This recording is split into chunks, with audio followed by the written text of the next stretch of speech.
we feel and we believe that the exhibitors this year show that it happens. It happens, and you will see more than 200 exhibitors. That's exactly the figure, 225, that we see in concrete projects, concrete hydrogen projects all over Europe, and this is very, very good. So it happens, and we are very glad, I said this from the very beginning, that our partner country this year is one of the stars on a global scale when it comes to hydrogen. That's India, but more about later on. I would now really like to ask Rosalinde van der Vlies to come here and to welcome on behalf of the European Commission and to open this European Hydrogen Week. Rosalinde.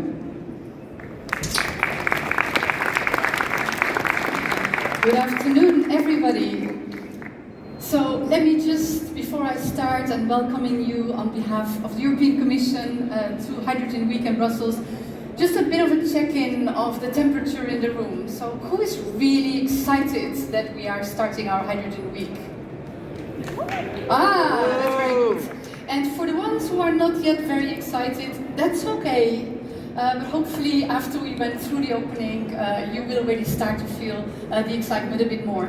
Because the Hydrogen Week this year could not be at a better time. We are in Brussels transitioning into a new European Commission with a new College of Commissioners that have survived 72 hours of hearing with the European Parliament. But also geopolitically, the world is changing fast. So it is really important for us, as Jorgo said, to reconvene, to regroup, and to move forward. We can really expect that for the European Commission, as the new college with new political priorities will take office, hopefully sooner rather than later, we will continue to focus on the implementation of our European Green Deal. At the same time, we will also need to stand stronger on our feet as European Union. And thirdly, there will be a huge new focus on strengthening industrial competitiveness. And we've had various high-level reports that all point into the direction industrial competitiveness will be a very important political priority for the incoming College of Commissioners. And one of the first initiatives that the College will be presenting in the first 100 days will be the Clean Industrial Deal. Now, of course, hydrogen will continue to play a very important role for the sustainable competitiveness of our European industry. And I've quoted it very often, and I will say it again, hydrogen is the rock star of the energy transition. And research and innovation will continue to play a very important role to ensure that we move the hydrogen economy from niche to scale. So we must continue to invest in research and innovation. Some people say we should focus now on deployment, and of course we should. We need to accelerate deployment, but let's not forget that everything that we can deploy started with research and innovation.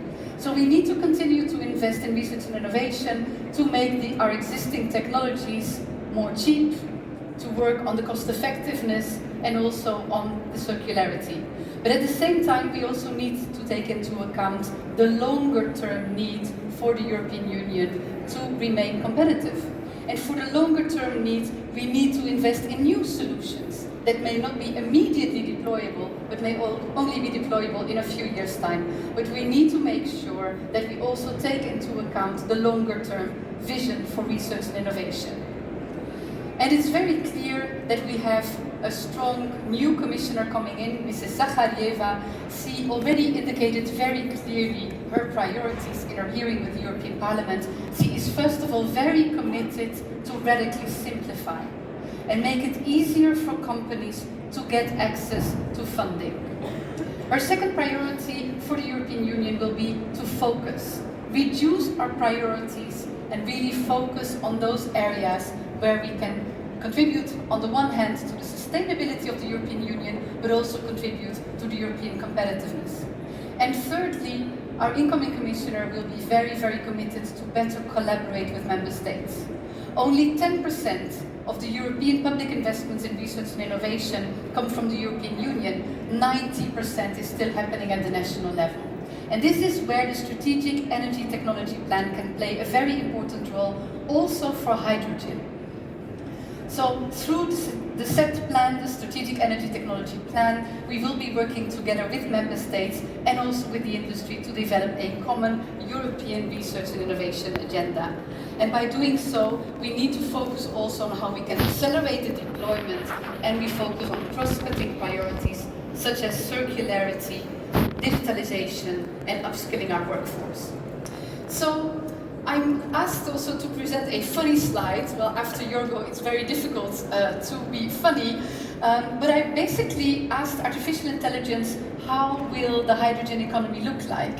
And you see here on the slide quite a futuristic image of how the hydrogen economy looks like, but it does illustrate that hydrogen is really a multifaceted solution for many different end-use applications. And as Leonardo da Vinci said, knowing is not enough, we must apply, and being willing is not enough, we must do. So ladies and gentlemen, let's agree that we will do, and that we will do this together. Collaboration is really key for our common success. So let's make sure that we turn the opportunities of hydrogen into a reality, to make sure that we can power our economy with hydrogen and also safeguard our planet.